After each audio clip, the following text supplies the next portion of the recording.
Welcome to BizJet TV. Today's episode, we're going to answer the question, are electric private jets coming anytime soon?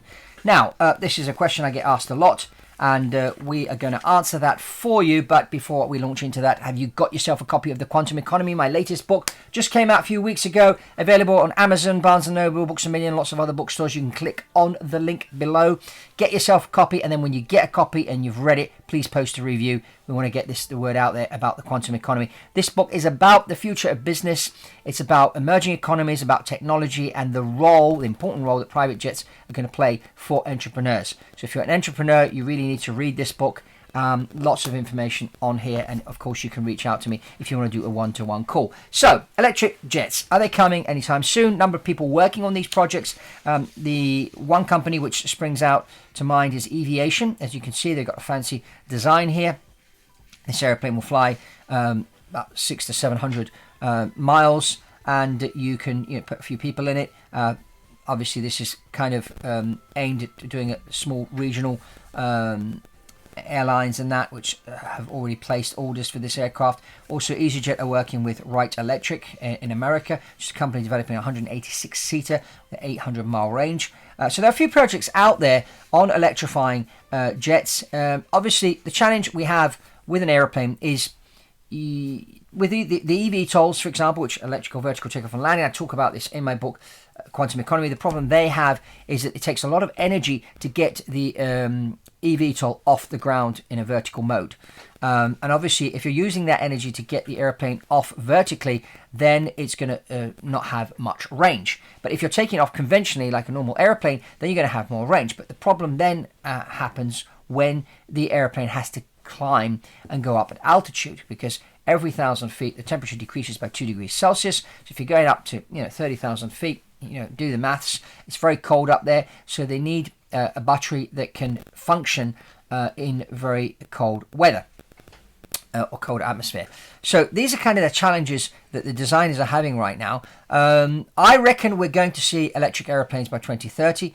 Is this the way to go? I'm not quite sure, because there are other solutions out there, from hydrogen-powered aircraft, and of course there's a lot of speculation around the TR-3B, and I did do an interview with a gentleman who knows a lot about the TR-3B a few years ago. That video has got lots of hits here on BizJet TV. You can click on the link above to watch that video, but above all, there's lots of people commenting below saying that this they've actually seen this craft, and this craft has been out there for 30 plus years. Now, I don't know whether that's true or not. They say it works with anti-gravity technology, and they kind of explain how this works. There's also a patent published that you can find online regarding this anti-gravitational technology. And this, they say, is the way forward.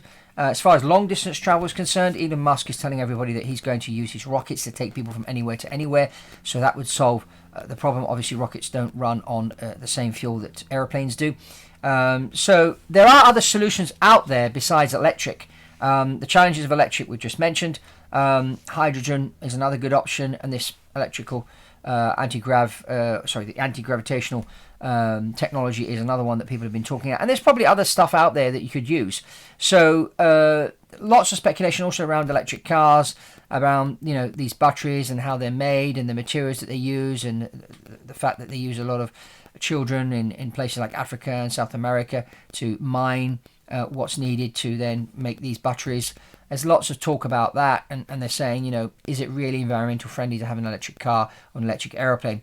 So lots of speculation there, and lots of opinions about this. I would say it'd be nice to look at other possibilities to power aircraft besides electricity. Let's just explore all options for the benefit of mankind, really. One thing we certainly need to do is we need to get air travel faster. And I've said this a lot, and I talk about this in my book, The Quantum Economy, about speed. We need supersonic, we need hypersonic.